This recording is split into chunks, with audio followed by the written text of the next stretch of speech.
ঘরে ঘরে ঘরে ঘরে অপরাধ চলতেছে।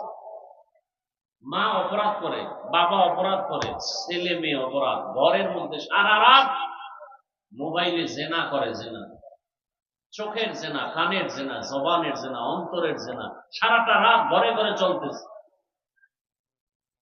যেই পরিমাণ গুনাহ চলে সারা রাত ঘরে ঘরে, এতে তো ঘুমের মধ্যে আল্লাহর গজব আসা দরকার ছিল,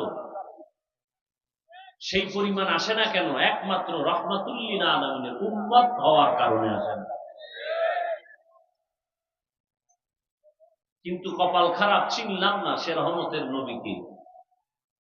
যদি চিনতাম তাহলে এখানে তো সব রসুলের আশেক, সবাই আল্লাহ মানে, নবী মানে, কোরআন মানেন, হাদিস মানেন। আপনাকে আমার দাড়ির জন্য বয়ান করতে হবে কেন?